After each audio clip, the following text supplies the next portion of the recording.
Hi, my name is Lindsay, and I'm going to be reading a beautiful channeling by Paul Selig called A Doorway Between Worlds. What you desire, what you seek, what your true longing is a realization of the divine, and can and will be known as all things. The trials you faced in life's lifetime, the opportunities for growth, if you wish, ultimately will be comprehended by you as a part of the process of realization, and not some punishment you incur for an infraction. The true desire of the heart is the release of the oppression of separation and the realization of unity. Now, when you understand that this is a potential, the game changes. The idea of separation, it will always be known by you, must always be known by you, has claimed you each in an idealized sense of self, where if there is a God at all, it exists beyond a wall you can't fathom. And perhaps one day you will know it, but in likelihood not. So you do the best you can anyway, and imagine one day this won't be a problem for you. The agreement to separation has been altered now, and what seems so strong, so deliberate, so eternal as separation is actually releasing in pieces. Paul is seeing a wave eroding a shoreline, and in some ways that is the case here. The higher octave or note that is playing and is in reclamation of all matter is operating at this wave, and the shoreline in this case would be the idea of separation. Notice we said idea, because finally it is an idea that you have made in form. The idea of a wall must be present before the wall is built. And what has separated you from God is an idea that you are separate. And because you believe this, you've done your best anyway, and underline the word anyway, without the information or the capacity to know something different. Now in this class, we do two things. We instruct you in truth. What is true is always true, and we support you each as we can in your ability to know the new. And by know, we mean realize. Your realization is paramount here. And we say this for a very specific reason. Until you understand yourself as of the whole, you are contributing to separation. You are idealizing it still. This is mine. That is hers. I am here. She is there. And we will never connect beyond the idea. Many of you believe that moving to a sense of unity is a declaration of defeat, that it is not mine anymore. It will be ours. And who asked for that? I certainly didn't. The truth of your being, we must say, is not separate. So as you begin to align as the truth of your being, the manifestation of your truth is a higher awareness of the construct you inhabit. By construct, we mean the shared plane of experience. Now, each of you decides in your own way what it means to be one with Source. It is so fraught with meaning, in fact, that you are lost in the questions. How will I know I am one with God? How will I know when I am one with God? Here's the truth of the matter. Indeed, you are already one with God. You are simply denying it. And you are creating structures and aligning to structures that support this agreement, which gives it merit. And you look at the evidence of separation and you say, well, it must be so because I see the evidence of it. Those people over there, that country over there, these people who don't do what we say or will not agree to what I say should be. And then you contribute to the problem and you pat yourselves on the back for the continuum of separation at the cost of your heart's true desire. The realization that you are already one with Source of all things must come in stages for most of you. Again, the shoreline being eroded, because if you were catapulted into unity in your full awareness, you would probably go mad. There is too much stimuli, and the intractability of the choice, the true realization of the choice, I am one with God, moves you into alignment with an energetic structure that is far more fluid than you are capable of understanding. Because you are still moored in a form, even an amplified form that has been lifted to the upper room, you are bound by the needs of form, which quite simply means don't expect to sprout wings and fly, although in the true nature of your true spiritual experience, you are no longer bound to form, and consequently can be where you think. Did you hear those words? In spirit, you can be where you think, but that the form you have taken, not as malleable, must stay in a plane where it holds coherence, is a mandatory understanding. Indeed, and this is for Paul, there are those who may call you a bilocate or operate without time. But these are beings that have ascended to a level where matter itself is known as construct. Imagine a revolving door that can be entered and left at will. When you have an experience as spirit, perhaps a visitation from a loved one, perhaps an experience that denies time, moves you into a higher landscape of being, you are having an experience of this doorway and moving between the worlds. When you maintain the upper room as a vibration, your ability to do this increases because you are rendered new in the upper room. And the qualifications you hold there are as one who may know herself beyond the constrictions of time. Paul interrupts this teaching. Well, why don't we get to transport as we wish? Because that is not the aim of this teaching. You can transport quite easily now in the vibrational being that you are. You can move anywhere, Paul, and into anyone as you wish. Most of these people can do it well at the level that they may hold the higher tone. But this is not the point of this teaching.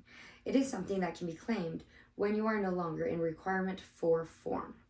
Now, one who has released the need for form may actually operate in multiple universes concurrently with an awareness of what that means. Most of you will be operating quite succinctly in 2 or 3, which quite simply means the world that you share with others and the higher strata of vibration we call the upper room. And then once again, beyond to what we call the kingdom, which is actually the level of vibration that you may hold while maintaining form. When form is no longer a requirement for your growth, you may indeed move beyond that as well. The kingdom is a level of vibration that holds multiple octaves. Your point of entry is the upper room.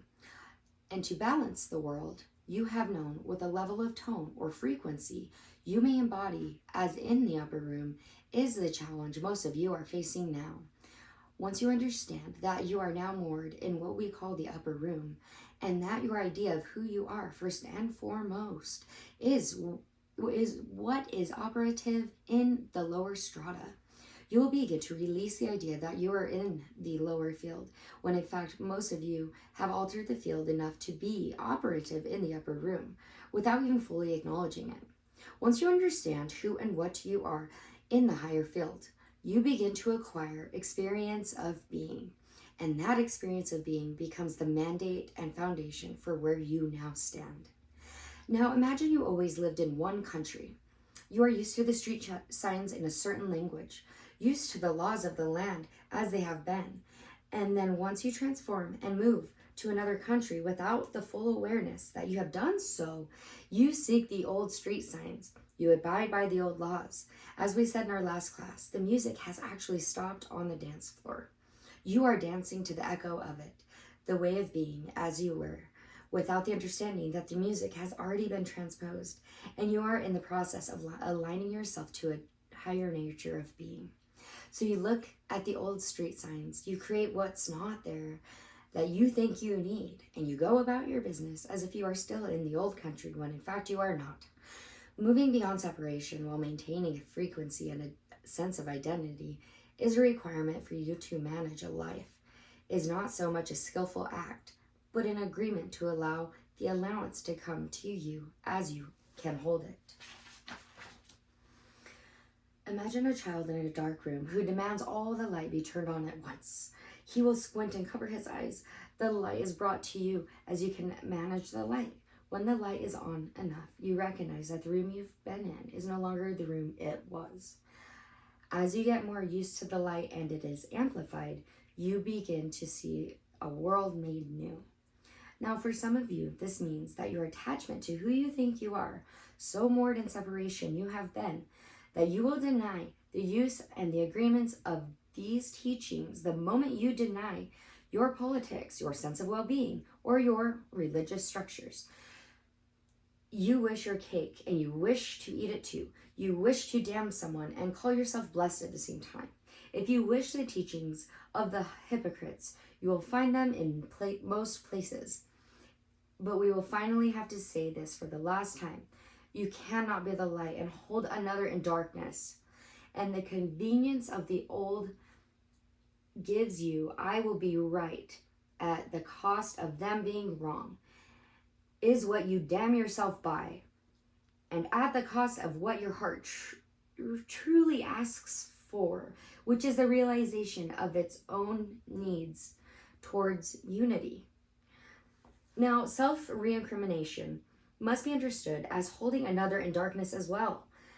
And we will say this for Paul and for most of you. When you damn yourself, when you criticize yourself mercilessly, when you hold a standard to yourself that you cannot live by, you create separation, or at least confirm it.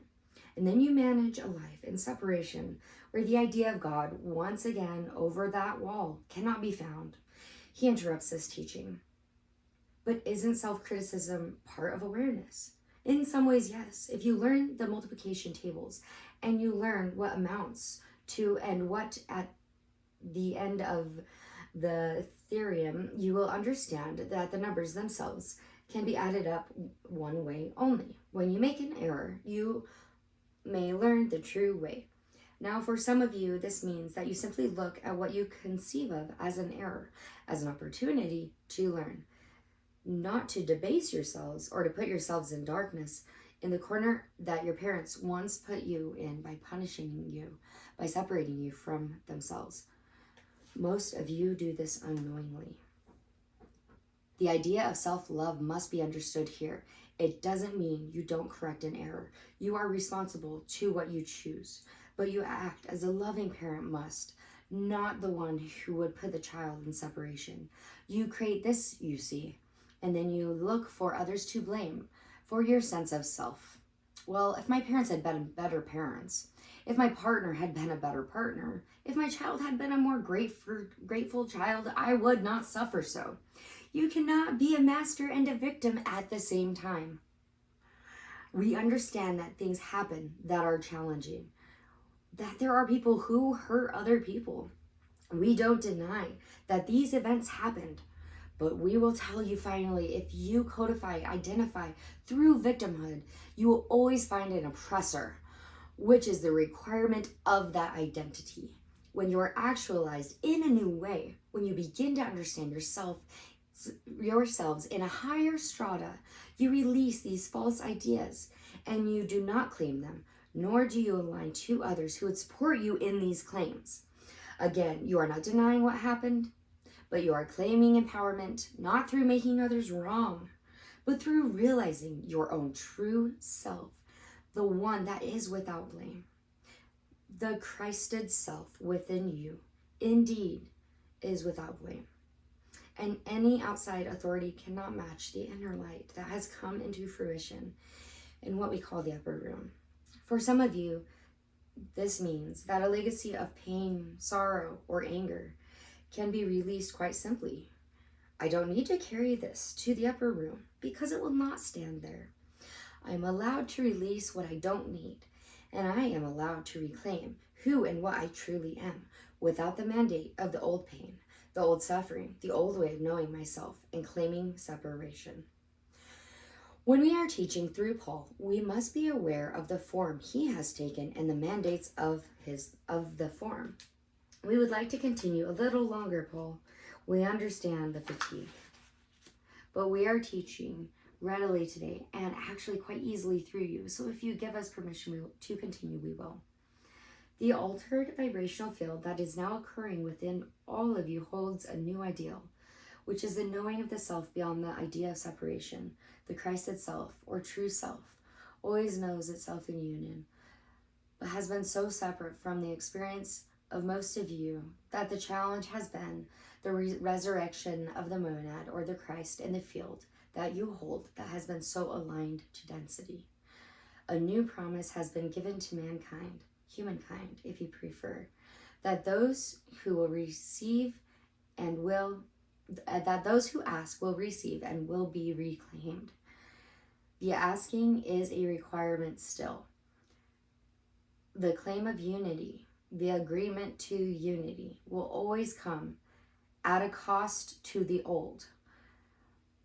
But as it is your heart's desire, we will support you in the claims as you wish them. You may say these words after we speak them if you wish. On this day, I claim that all I have known may be reknown, that all I have seen may be reseen, that all I have endured may be made new in the upper room.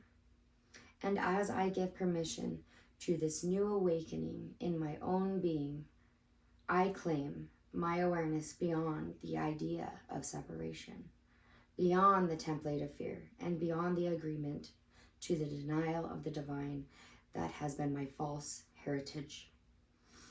I know who I am in truth. I know what I am in truth. I know how I serve in truth. I am free. I am free. I am free. I am in the upper room. I have come. I have come. I have come. Behold, I make all things new. It will be so. Now, finally, we speak this for all of you, and we engage you here at this tone of vibration. God is, God is, God is. Be received by us as one. Allow yourself to be received by us as one. God is, God is, God is. You may take 4 minutes, Paul. We will return with the questions in a moment. Stop now, please. And that concludes that channeling. Maybe at some point in time I will read these several pages of questions. But yeah, that was powerful. I feel really good. I hope you all feel really good from listening to that.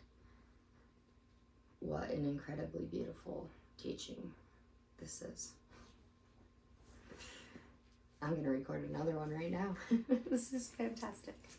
I love you all so much. See you soon.